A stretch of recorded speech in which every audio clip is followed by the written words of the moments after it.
Nous avons vu dans la première partie que l'économétrie s'intéresse à l'étude des phénomènes économiques en utilisant des méthodes mathématiques et statistiques. Elle permet ainsi de vérifier la validité des théories économiques, d'estimer les paramètres correspondants et prédire par la suite des résultats économiques. Également, j'ai expliqué la différence entre le modèle économique et le modèle économétrique en détaillant les raisons pour lesquelles on ajoute la perturbation, c'est-à-dire l'erreur, au modèle économétrique qui est un modèle qui se base sur des données réelles. Donc, en partant des données empiriques, et d'une théorie économique, on cherche à estimer les paramètres du modèle économétrique correspondant en suivant une nouvelle méthodologie économétrique.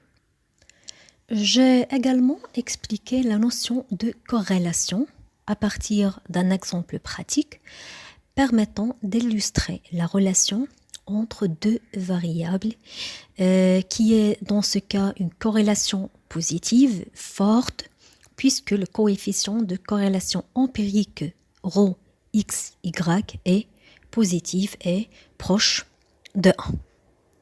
Ensuite, j'ai parlé d'une manière brève de quelques exemples des méthodes économétriques, sachant que ce cours consacre la méthode de régression linéaire. Ainsi, on va premièrement étudier le modèle de régression linéaire simple.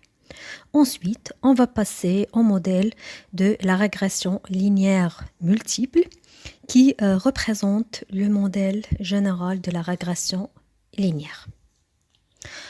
Donc, passons au deuxième volet, à savoir le modèle de régression linéaire simple. Commençons par un aperçu général qui explique la naissance du terme régression qui a été introduit pour la première fois par le chercheur britannique Francis Galton en 19e siècle pour décrire un phénomène lié à la taille des enfants nés des parents inhabituellement grands ou petits. Galton a remarqué que cette taille se rapproche de la taille moyenne de la population et il a appelé ce phénomène la régression vers la moyenne. La question qui se pose, à quoi sert un modèle de régression linéaire? La régression linéaire peut être utilisée pour estimer, valider, contrôler, analyser, décider et prévoir. Et elle peut être appliquée dans des domaines différents tels que l'informatique, la médecine, l'industrie, la finance et le marketing.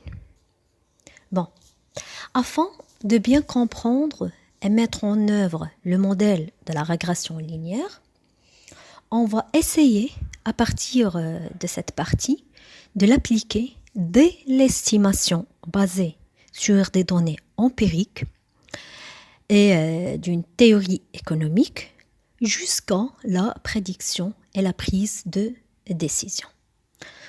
Donc l'objectif de ce cours est de vous aider à bien comprendre à partir de l'exemple. Ainsi, afin de pouvoir maîtriser cette méthode, je vous conseille de bien suivre cette vidéo et de maîtriser les différents calculs. Bon, avant de présenter le modèle de régression linéaire simple, il faut premièrement définir cette notion, bien sûr. Donc, bien évidemment, vous posez la question, c'est quoi une régression?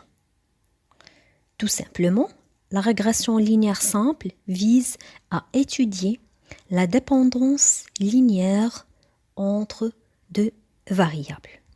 C'est-à-dire, Y a-t-il une relation linéaire entre une variable x et une variable y?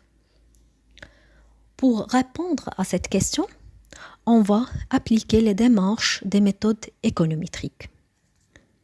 Nous avons vu qu'une méthode économétrique se base sur des données réelles, ce qui est représenté dans cette table de données qui donne la consommation des individus selon leurs revenus. Dans ce cas, on a 10 individus. Afin de bien visualiser ces données, on va les représenter sous forme des diagrammes à barres.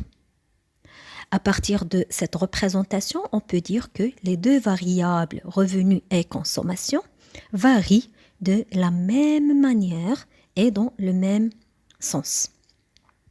Donc, on peut supposer qu'il y a une relation entre ces deux variables. Ensuite, on trace le nuage de points correspondant.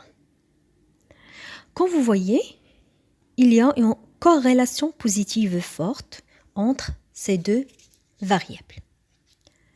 À cet effet, l'objectif de la méthode de la régression linéaire simple est d'exprimer cette relation en fonction d'une relation linéaire de la forme y est égal à f de x qui est égal à a plus bx. Dans notre cas, la variable y correspond à la consommation et la variable x correspond au revenu.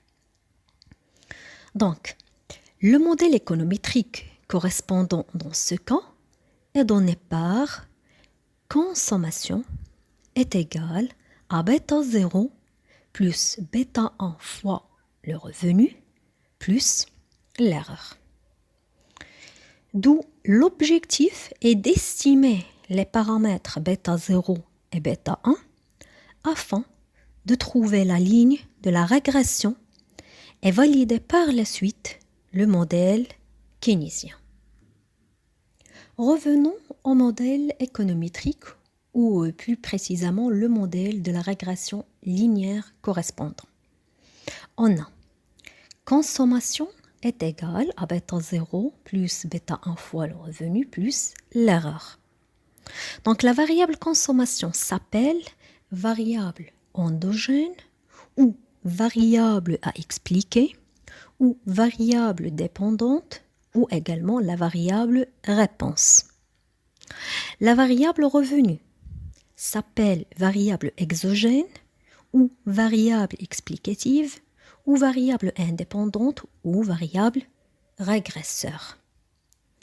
Bêta 0 et bêta 1 sont les coefficients de régression. Ce sont les paramètres à estimer.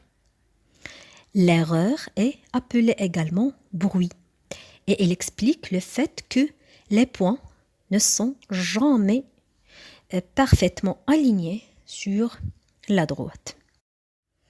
Et j'ai déjà expliqué que c'est une erreur de spécification, de mesure et de fluctuation de l'échantillonnage. Ainsi, on peut finalement donner le modèle de la régression linéaire simple qui est défini par, pour tout i appartenant à l'ensemble de 1 à n, y est égal à bêta 0 plus bêta 1 fois xi plus epsilon i, où n est le nombre des individus.